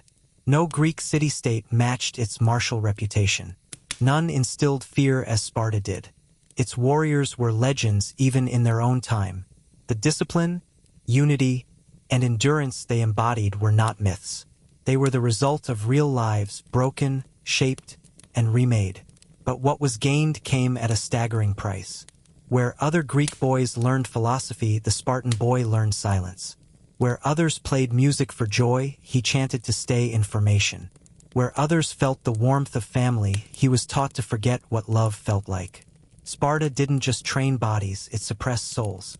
The boy who survived the Agoge became a warrior, yes, but he became one by erasing most of what made him human. And when he grew into a man, what remained? A mind conditioned never to hesitate, a heart dulled against emotion, a life where duty eclipsed desire, where obedience had long replaced identity. A citizen who would die for his city without protest, because protest had been torn out of him before he had the words to express it. And still, the paradox remains. The Spartan boy's life was not tragic in his own eyes. He was proud. Silent, perhaps, but proud. He believed in his training. He believed in Sparta. He feared disgrace more than death. He wore his scars not with bitterness, but with honor. The boy who stood bleeding at the altar of Artemis Orthia, refusing to cry, he did not see himself as a victim. He saw himself as victorious. This is what makes Sparta so difficult to judge. It was not simply cruel, it was committed. It did not stumble into brutality. Chose it, crafted it, refined it, and called it virtue. And so we are left with a haunting legacy. A people who believed strength required the destruction of softness. A culture that feared comfort more than pain. A system that created warriors, but at the cost of sons. Today, little remains of the Sparta that once stood. A few ruins, a handful of texts, the echo of hoplite sandals fading in the dust. But the idea of Sparta endures. It survives in slogans, in films, in ideals of stoicism and strength. Too often, we remember the glory without the cost. But history demands more of us than admiration. It asks for understanding. The Spartan boy was not a hero. He was not a villain. He was a child born into a machine that stripped him of freedom, comfort, and softness. And in their place, left only silence, iron, and purpose. He woke before dawn. He marched barefoot through frozen fields. He learned to kill without hate, to suffer without sound, to live without self. He became what Sparta required. But whether he ever became himself, that is a question Sparta never allowed him to ask. If you've made it this far into the story of a Spartan boy, into the discipline, the darkness, and the raw human cost of one of history's most extreme societies, consider subscribing. There are many more stories to tell from the ancient world. Stories of power, tragedy, and impossible survival. And I'll be here to guide you through them. Subscribe for more historical deep dives, like the video if you made it through the Agoge. And remember, history isn't just what happened, it's what we choose to understand.